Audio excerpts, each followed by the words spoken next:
How to save story drafts on Instagram. Hi everyone, welcome back to our channel, The Solution Guy. In this video I will show you how you can save story drafts on Instagram, so just make sure to watch the video till the end.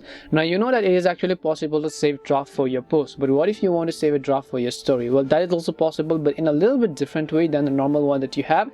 So first I'm just going to go about creating a simple story. So I'll just select a random photo, or let's say even a video.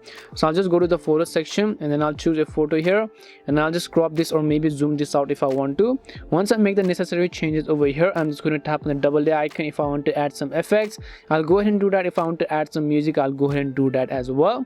And once I do that, what you need to do is, after you make all of the changes and you want to save it to your draft but you don't want to post it right away, you can tap on the three dots from the top right hand side, choose the option called save.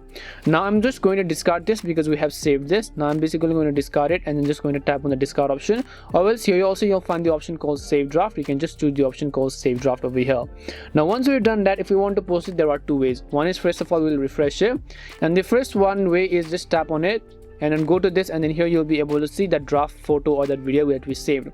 Or else you could directly go to the draft section right over here. You can see, once you go to draft section, you'll be able to see the draft option, and once you fill in that draft option, you can also make other necessary changes if you want to, such as adding the text or anything else. And then once you do that, you'll be able to successfully post this to your story as well.